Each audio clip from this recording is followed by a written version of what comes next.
The invitation arrived on a Tuesday, cream-colored envelope with gold lettering. My hands trembled as I opened it, reading the words that would bring me face to face with the family I hadn't seen in 7 years. You are cordially invited to celebrate the wedding of Emma Catherine Anderson. My sister's wedding. Of course it would be perfect, elaborate, everything she ever dreamed of. Emma had always been the golden child, while I was the disappointment, the one who dared to choose a different path. My name is Olivia Anderson, and at 32, I was being summoned home for the first time since my parents had cut me off for refusing to follow their carefully laid plans for my life. The last time I'd seen them, my father had called me ungrateful. My mother had cried about the shame I'd brought to the family, and Emma had watched silently as they threw me out. Now here I was, standing in front of my childhood home, the sprawling mansion that had felt more like a prison than a sanctuary. The gardens were immaculate as ever, roses blooming in precise rows, everything controlled and perfect, just how my mother liked it. Olivia, my mother's voice cut through the air as she opened the door. No hug, no warm welcome, just that familiar critical gaze. You're late. I checked my watch. I was actually 5 minutes early, but there was no point arguing. Some things never changed. Hello, Mother, I said, forcing a smile. It's been a long time. She ushered me inside, her heels clicking against the marble floors. Yes, well, that was your choice, wasn't it? But Emma insisted you be here for her wedding. Though I must say, your appearance isn't quite what we'd hoped for. I glanced down at my designer suit, worth more than most people's monthly salary. But of course, it wasn't the conservative dress she preferred me in 7 years ago. Now, she continued, leading me to the kitchen where caterers were bustling about. You'll be helping with the arrangements, making sure everything runs smoothly, helping the staff, that sort of thing. The wedding needs to be perfect. I stared at her, the reality of the situation sinking in.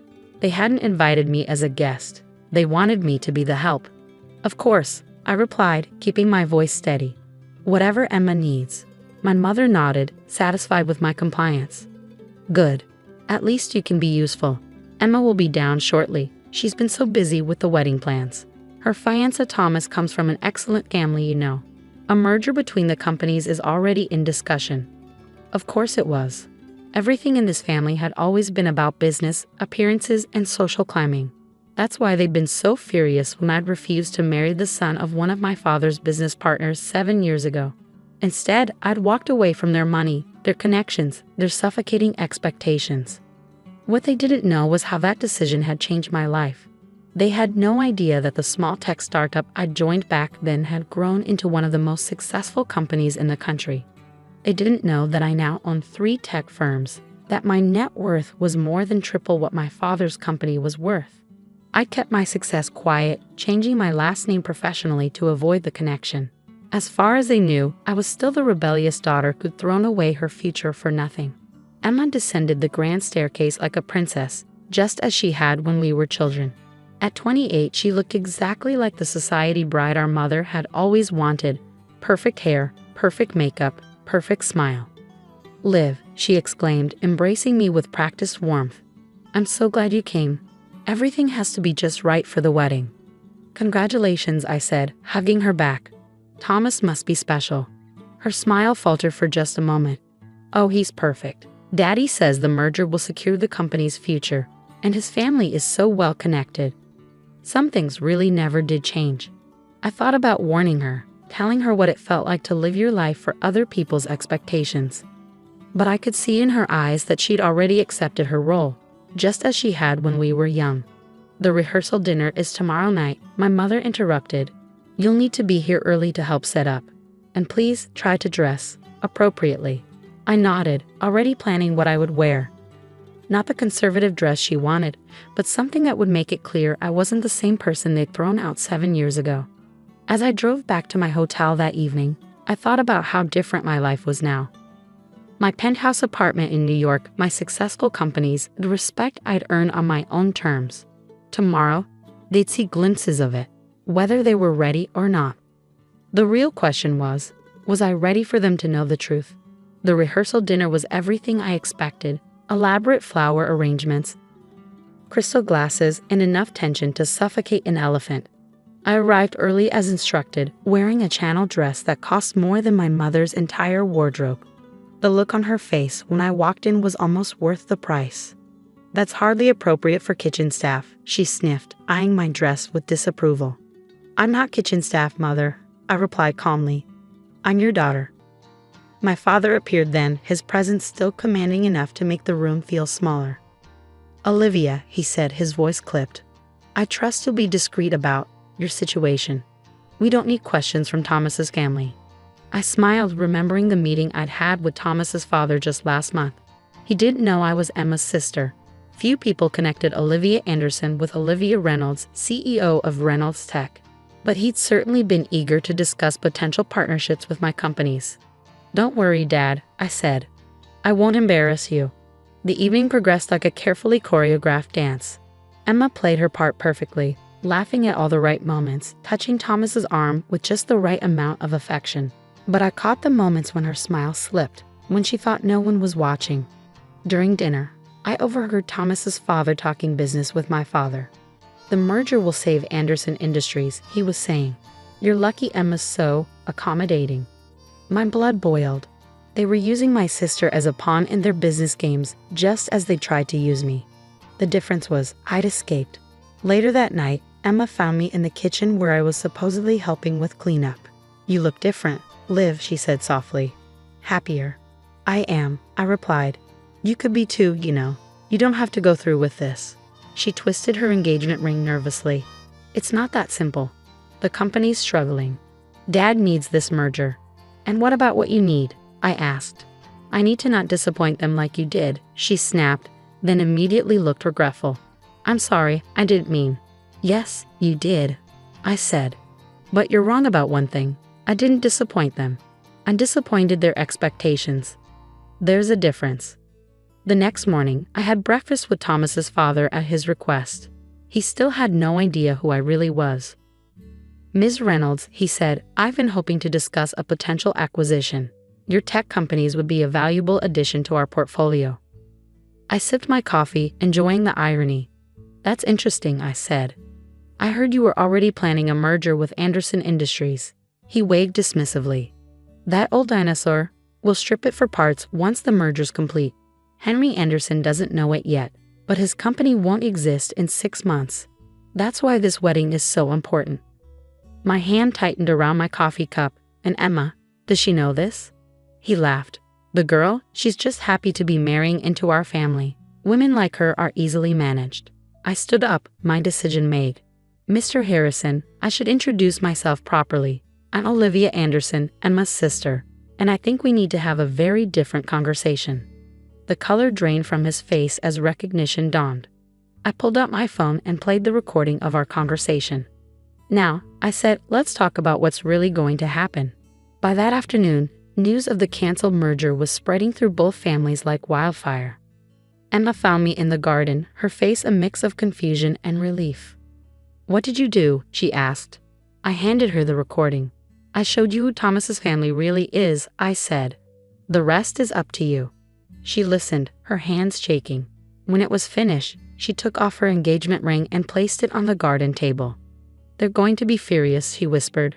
Probably, I agreed. But you know what? Sometimes fury is better than a lifetime of regret. That evening, as chaos erupted in both households, I sat in my hotel room and made a phone call that would change everything. My father's company might be struggling, but it wasn't beyond saving, not if it had the right partner. It was time to show my family exactly who I'd become. The morning of Emma's would-be wedding dawned bright and clear. Instead of wedding preparations, both families were in crisis mode. I walked into my father's study, where he sat with his head in his hands, looking older than I'd ever seen him. The company's ruined, he muttered without looking up. Everything I built. Not necessarily, I said, placing a folder on his desk. I have a proposal. He opened it, his eyes widening as he read. Reynolds Tech wants to partner with us. But how? Why would Olivia Reynolds? Because I am Olivia Reynolds, I said quietly. I changed my name when I started my company. I didn't want any connections to the family fortune. I needed to prove I could do it on my own. He stared at me. Really seeing me for the first time in years. You're the CEO of Reynolds Tech? I nodded. 3 companies actually, and I'm offering to save Anderson Industries. Not through a merger, but a genuine partnership. We'll modernize your infrastructure, integrate new technologies, and create something stronger together. Why? He asked, his voice barely a whisper. After everything. Because you're my family, I said. And because I want to prove that success doesn't have to come at the cost of someone else's happiness. Emma found me later in the garden, where workers were dismantling the wedding decorations. Is it true? She asked. About your companies? Yes, I said. And you know what? I built them by following my own path, not someone else's expectations. She sat beside me, tears in her eyes. I've been so afraid of disappointing them that I almost ruined my life. I took her hand. It's not too late to find your own way. My mother was the last to come around. She found me in the kitchen, where I was supposed to have been helping with the wedding, and stood awkwardly in the doorway. Why didn't you tell us? She asked. Would you have believed me? I countered. Or would you have seen it as another way I was defying your plans? She flinched. I was wrong, Olivia, about so many things. The partnership between Reynolds Tech and Anderson Industries was announced the following week. The business world was shocked to discover that Olivia Reynolds and Olivia Anderson were the same person, but the story only added to my reputation. Emma decided to take some time to figure out what she really wanted. She moved to New York, started therapy, and eventually discovered her own passion for environmental law. Our parents struggled with the changes at first, but seeing both their daughters successful and genuinely happy began to shift their perspective. A year later, we all gathered for another family event, the opening of the Anderson Reynolds Innovation Center. As I cut the ribbon, I caught my father's eye. He nodded, just slightly, but in that nod was everything we'd never been able to say. I'm proud of you, he told me later. Not because of your success, but because you had the courage to be yourself.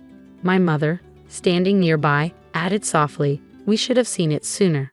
That evening, I stood in my old bedroom, now a guest room, looking out at the garden where I'd spent so many hours dreaming of escape. Emma joined me, looking relaxed and confident in a way she never had before. You know what's funny, she said. They thought making you help with my wedding was a punishment, but it gave you exactly the opportunity you needed to save us all. I smiled. Sometimes the best revenge is simply becoming the person you were meant to be. Now, at family dinners, there are no more discussions of arranged marriages or business mergers. Instead, we talk about dreams and possibilities, about building things that matter. My parents are learning, slowly but surely, that true success isn't measured by social status or bank accounts, but by the courage to live authentically. And me? I'm exactly where I'm supposed to be, successful on my own terms, helping others find their path, and finally, truly part of a family that sees me for who I am. Sometimes I think about that wedding invitation, about how they tried to diminish me by making me the help. They had no idea they were giving me the perfect stage to show them exactly who I'd become. But more importantly, they had no idea that their attempt to humble me would lead to healing wounds that have festered for years. Sometimes the best endings come from the most unexpected beginnings.